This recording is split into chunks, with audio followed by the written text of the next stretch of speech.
Okay, December 20, 2024 at ang oras ay eksaktong 12:21 ng hapon. Okay, so Pasko, ilang araw na lang po, 5 days from now, we will celebrate the birthday of Jesus. Yes, it's the birthday of the Lord Jesus Christ. Pero it's so sad that sometimes parang iba yung tingin ng mga tao sa Pasko. Come on, let's face it. They see Christmas as something to gain something from. You know what? It's something that they put their mind, maski malayo po yung Pasko, getting excited about things. I mean, material things. At ang malungkot, while hindi naman po masama yung mga bagay na material, syempre blessings po yan. Pero ang malungkot po, nakalimutan naman yata natin yung totoong diwa ng Pasko. Yung dahilan bakit may Pasko. Amen? Nakalimutan natin yung celebrant, si Jesus. Alam niyo, isa pong madalas na po nating naririnig. Siguro yung iba naririndit na pupundi na po. Pero huwag kayo mapupundi sa salita ng Diyos, okay? Sapagkat yung John 3:16, madalas po natin siyang kino-quote. Madalas po natin siyang binabasa.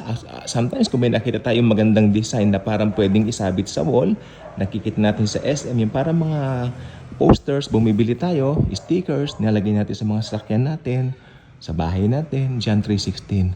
Pero ang lungkot po kasi na kahit na nababasa yan ng iba, hindi nila alam yung tunay na kahulugan.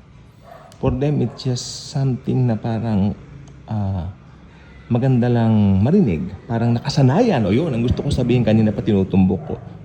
Nakasanayan. Kung ba nakasanayan mo, hanggang doon na lang, hindi mo pwedeng paigtingin o hindi mo pa pwedeng palalimin yung totoong meaning niyan.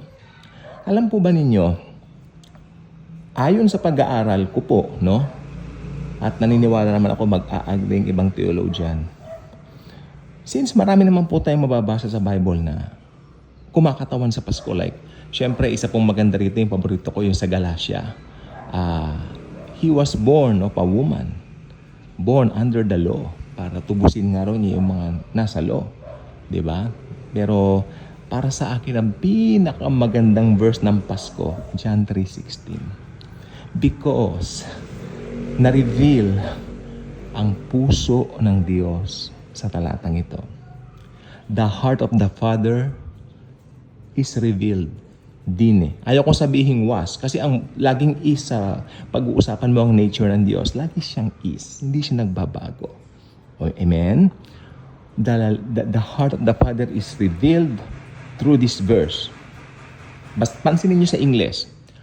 For God so loved the world. Alam po ba ninyo, sa wikang English, pag ginagamitan ng so, merong pagdidiin.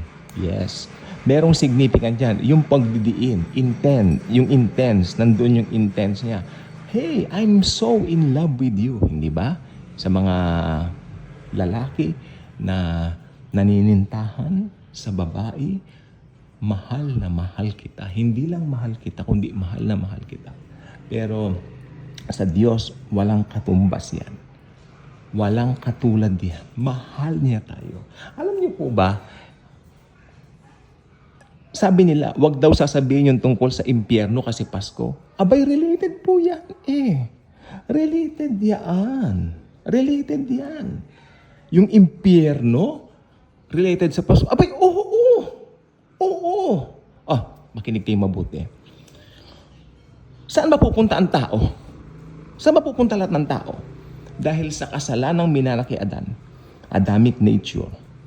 Okay? Dalawang Adan meron tayo. Yung unang Adan, nagkalat ng kasalanan. Yung isang Adan naman, nagligtas sa kasalanan. Di ba? Okay. Saan mapupunta lahat ng tao? Impyerno.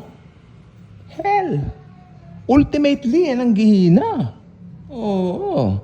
Kaya, sa totoo lang po,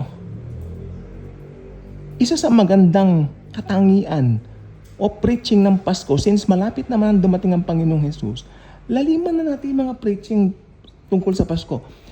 Alisin na natin yung mga tradition na preaching. laliman na natin since magra-rapture na, since parating na ang Lord.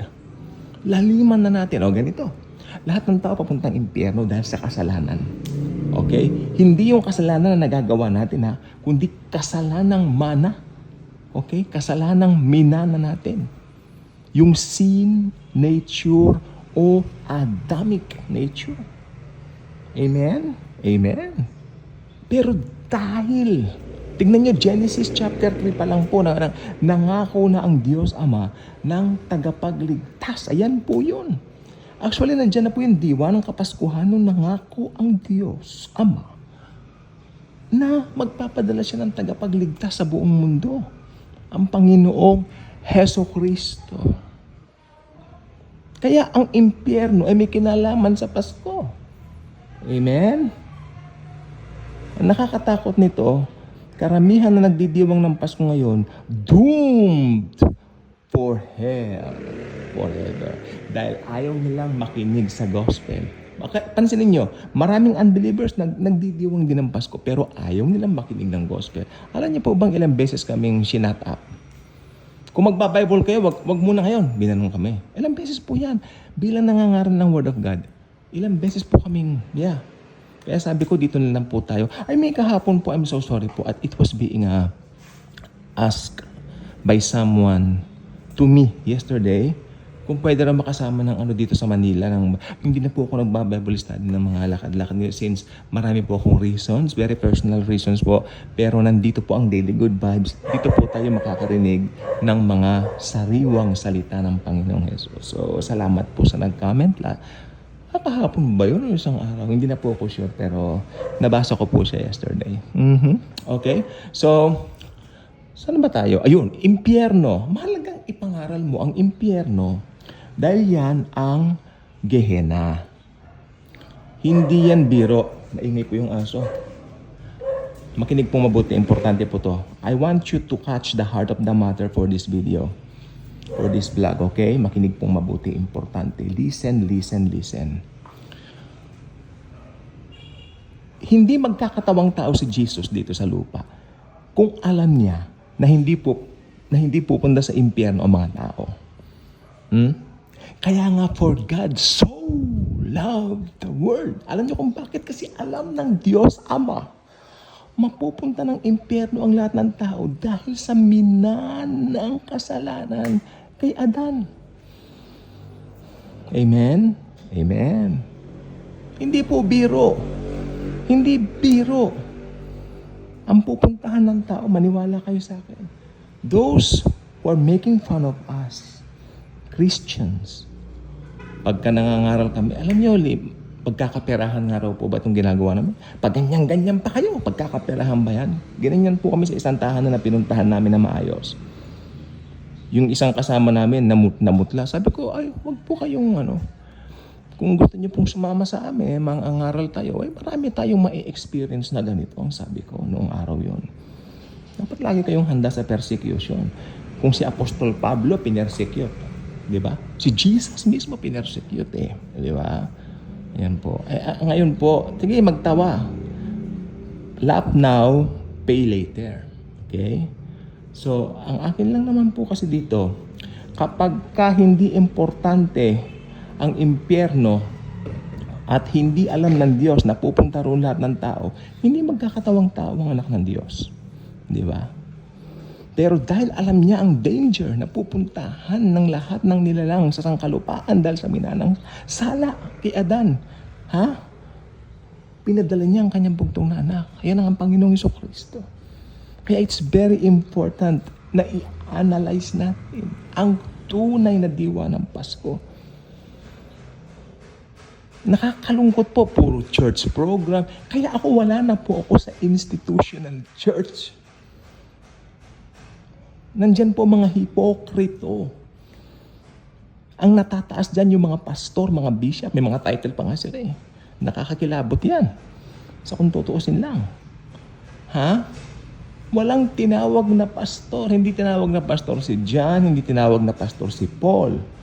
Brothers lang po tayo. Amen? Pero kung tawagin niyo akong pastor, okay din. Kasi alam niyo kung bakit. Hindi po title yung pastor na tawag niyo sa akin. Kundi Pastor, as nagpa-pastor, lahat tayo pwede mag-pastor ng mga naliligaw ng landas. No? Kaluluwa. So, hindi ko na po palalawigin ito dahil may mga gagawin pa po kaming importante ngayon. Pero itong gusto kong sabihin sa inyo, huwag nating ihiwalay ang impyerno sa Pasko. Lagi po yung connected. Dati hindi ako ganitong mag-preach. Pero dahil nararamdaman ko na Jesus is coming for His church. Magra-rapture na. Kailangan ibahin na natin ang preaching. Maging bold tayo. Hindi yung bold na naguhubad. Hello? Hindi yun. Bold sa preaching ang salita ni Jesus. God bless.